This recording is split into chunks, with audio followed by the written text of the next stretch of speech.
Bonjour mes amis et bienvenue encore au Jeu de Canada, présenté par Game Show Garbage. Comme toujours, je suis votre animateur Marc Power. Il est le milieu d'hiver ici en Alberta et il est tellement froid. Le jour que j'enregistre cette émission, il est moins 50 degrés avec le refroidissement et loin.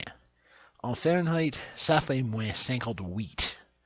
Alors, vous en États-Unis qui se plaignent des températures en simple chiffres, vous êtes mauviettes. Et maintenant, le sujet de cette émission, une saison étonnante qui s'appelle Wizz. Je connais. Elle m'avait échappé, ma pixel adorée. Les années ont passé, un jour on s'est retrouvés. Ah ouais, là où l'on court pour gagner. Ah ouais, et c'est pour vous qu'on va jouer. Et Mr. Beast, vont tous vous faire gagner. Grâce à mon génie, vous aurez le grand prix. Tu peux toujours y croire, mais c'est moi le plus fort. Je passerai à l'histoire en brisant tous les records. Ah ouais, le prix super étonnant. Ah ouais, un prix super épatant. Il n'a aucune chance d'aller acheter ses cadeaux. Ce soir encore, il devra animer Wizz. Mesdames et messieurs, votre animateur, Sébastien Benoît. Merci tout le monde. Bonsoir et bienvenue à cette édition de Wizz. Et bienvenue surtout dans la ville de Wizzville, une des villes les plus prospères au monde. Wizz was a French-speaking board game-inspired game show based out of Montreal and produced for Radio Canada. It ran for one season from 2002 to 2003. The host is Montreal-based actor and radio star Sébastien Benoit. He's actually hosted several shows in Montreal, including the localized version of Pyramid. And if I can find footage of that, I will gladly cover it. I really want to because it was fantastic. Sebastian's hosting style reminds me a lot of the late great Pierre Lalonde. Energetic, funny, loves to see the contestants win, and he does a great job with this show. Along for the ride is announcer Tristan Harvey, who is most known for his voiceover work, primarily serving as a dub-in for French translations of many films. Tristan does a great job and plays up the cheese factor perfectly in theme with the show.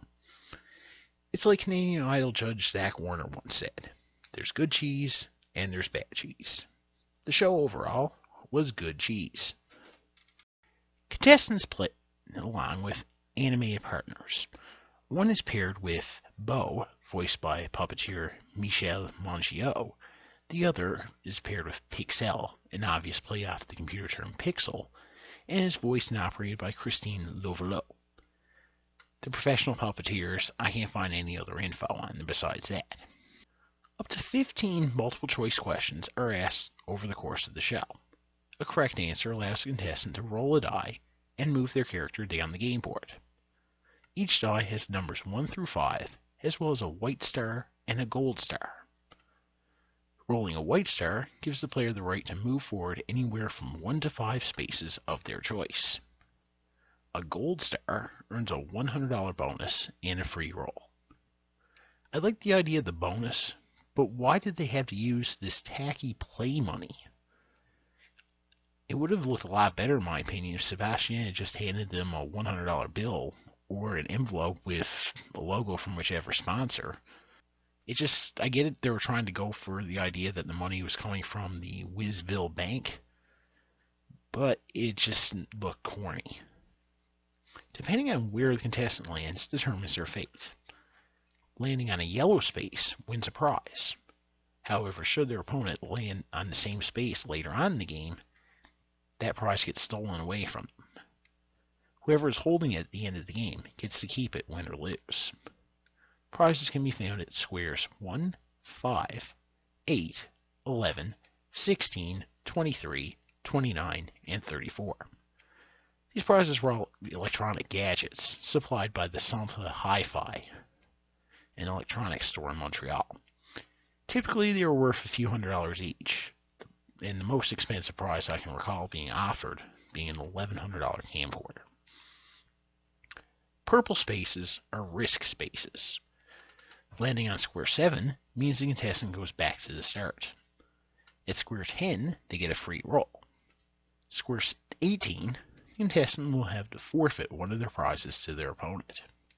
If they have no prizes, they roll a die and move their opponent forward.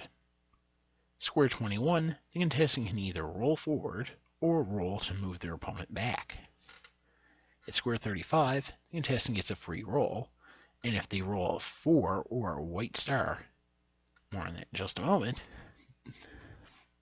then they automatically advance to the Wizz Palace and win the game. Otherwise, they stay where they are. Green spaces on the board act like the ladders from Chutes and Ladders and move the contestant forward. On the opposite end, the orange spaces act like the chutes from Chutes and Ladders and move the contestant back.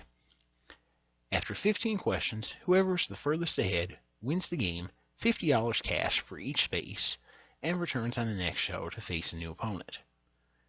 The losing contestant gets to keep any prizes and bonus money they held on to along the way.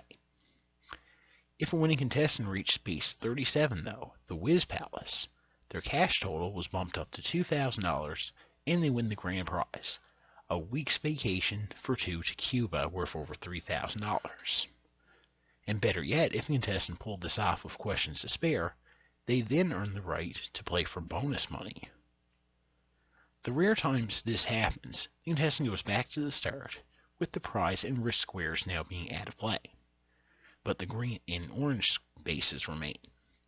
The contestant plays solo against the house, and earns the right to roll forward with each correct answer, and picks up another $50 per space. So if the prizes and bonuses offered in the game, an average win is in the $1,500 to $2,000 range. If someone gets to the Wizz Palace and wins the trip, then their winnings are in the $5,000 to $6,000 range, so it's a good budget. But the biggest problem with the show was the addition of the animated characters of Bo and Pixel. During gameplay, their bantering with the contestants and host Sebastian Benoit gets annoying sometimes, and it slows down the game.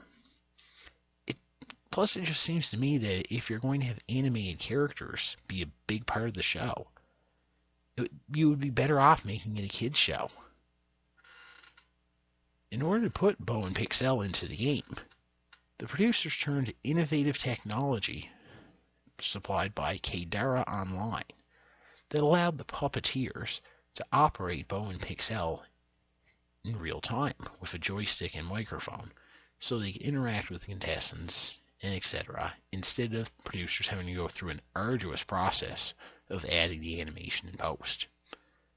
Still, though, animation is costly. I remember Family Guy creator Seth MacFarlane claiming that one episode of Family Guy costs about $1 million and takes 9 months from start to finish to complete. I doubt Radio Canada spent that kind of money or that much time on these animations, but it was definitely expensive, and in order to justify the cost, they needed this to be a huge hit, and the ratings just weren't high enough. Essentially, the animation doomed the show from the beginning. It was either going to be a home run or nothing. It did okay in the ratings, but not high enough, so Radio Canada decided to cut their losses, pulled it off the air through one season, and instead expanded their evening news programming. My personal opinion, this should have just been a kid's show right from the beginning. Done on a set built with a life-size game board, much like we saw in the Mad Dash, with two teams of kids, say a team of 2 boys against a team of 2 girls, competing for prizes and cash. And you could even scale down the budget a smidge, and no one would mind because it's a kid's show. But I guess it makes too much sense. So let's see. This arguably should have been a kid's show. So next time we'll look at a long-running kid's show. In fact, it was one of Canada's most popular kid's shows. Uh-oh. Will be next. Until then, on behalf of Sideman, myself, and the rest of the gang here at Game Show Garbage, gardez votre vingt ans sur la glace.